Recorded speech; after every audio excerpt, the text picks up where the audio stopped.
бала деген гүл сияқты. Ар бир сандык миң табышмак катылган, ару таза кирсиз ошол баланын дүйнөсүнө бүткүл аалам катылган. Кайталангыс бир келүүчү дүйнөдө, жүрөгүмдү балдарыма арнагам. Саламатсыздарбы? Жыл мугалими 2022 кароо сынагынын кадырлуу коноктору, катышуучулар жана калыстар тобу. Мен Марипо Тотугүл Аблаписовна Буркан Набиев атындагы орто мектебинин башталгыч класс мугалими, педагогикалык стажым 9 жыл. Мугалим бизге көнүмүш болуп калган бул сөздүн артында эмне камтылган? Мугалим бул тажрыйбалуу психолог, кереметтүү акын, таңазалуу актер, теңдеши жок жардамчы жана эң башкысы чыныгы дос. Ар бирибиз биринчи мугалимди унутпай, анын энесин дайыма эстеп сактап жүрөбүз. Себеби педагогика деген сөз грек тилинен которгондо балдарды алып баруучу дегенди түшүндүрөт эмеспи? Андыктан мен башталгыч класс мугалим катары ар бир баланы туура жакка жетелеп, турмушта туура багыт берип, өз сабагымды жана окуучумду сүйүүгө милдеттенгенмин. Жана бул менин негизги мугалимдик жумушум деп билемин. Кеп бу анда эмесе менин педагогикалык ишмердүүлүгүмдө болсун. Окуучунун өсүп өнүгүшүнө, татыктуу кесиптин ээси болсуна, албетте бүгүнкү күндөгү мугалимдин сабаттуулугу, компетенттүүлүгү, инсандык сапаттары башкаларга караганда чоң таасир берет. Демек, мугалим мектептеги башкы каарман болуп эсептелет. Сабаттуу мугалим бул жөн гана кат сабаты ачылган, окуганды, жазганды билген мугалим эмес. Сабаттуу мугалим бүгүнкү күндө бул ар тараптуу билимдүү, маалыматтуу, кругозору кең мугалим.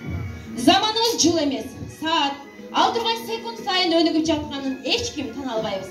Андыктан мен өзүмдүн сабаттуулугумду дайыма жүрүп туруучу сааттын механизмдерине салыштырамын. Себеби убакытты токтотуп болбойт. Ошол сыяктуу эле мыкты мугалимдин сабаттуулугу дагы дайыма токтобой өнүгүп туруусу зарыл.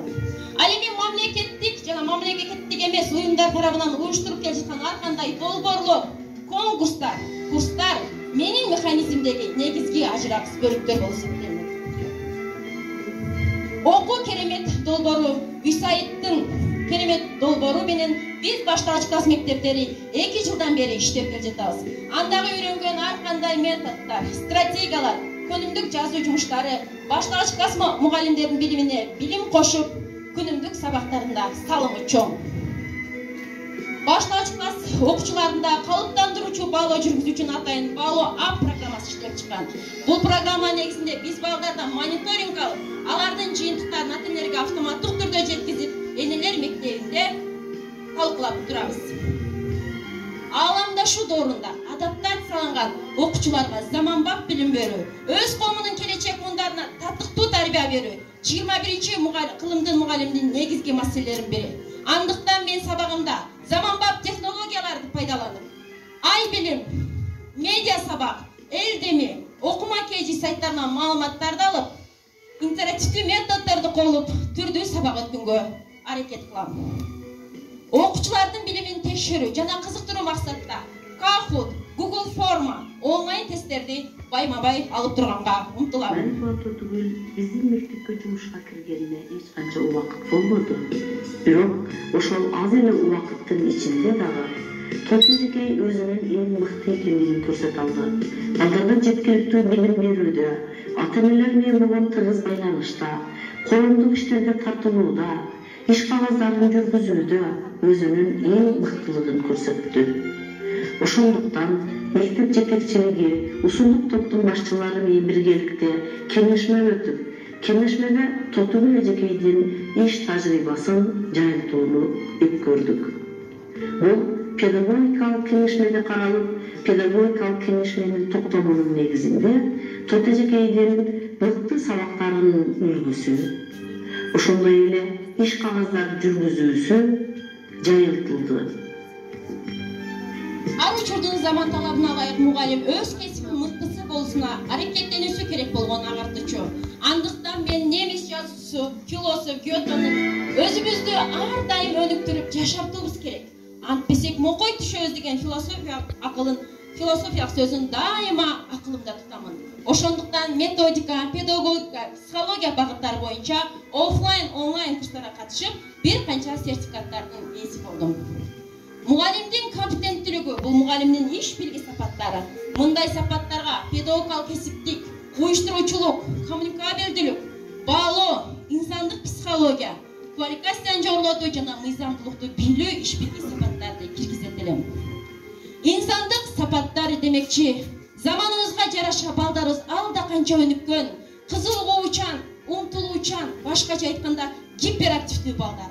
Мындай балдарды тарбиялоодо мыкты мугалимде төмөнкү 4 сапатты белгилөөдүм келет. Боорукер болуу, өрнөк инсан болуу, сабырдуу болуу жана сүйүүнүн инсаны болуу. Жана бул сапаттардын үстүндө дайыма иштеп келемин.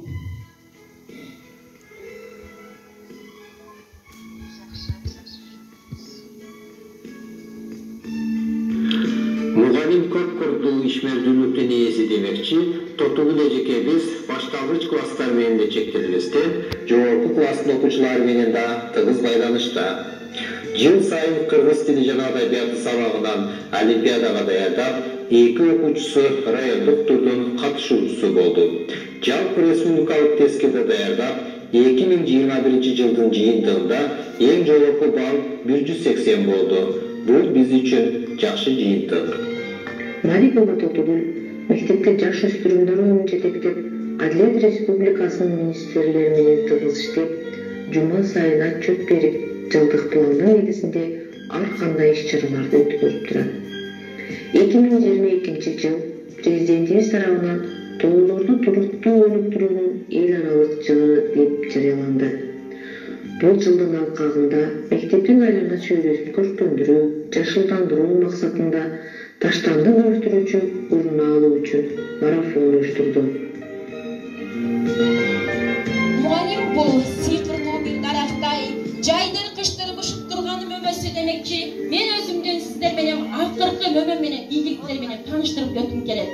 Себеби кече жакында республикалык STEM олимпиад 2022 кароо сынагында менин 2 окуучум күмүш медалга ээ болсо, bir окуучум Разаков Нурболот алтын медалга ээ болуп, Ысыкөлгө жолдомо алды.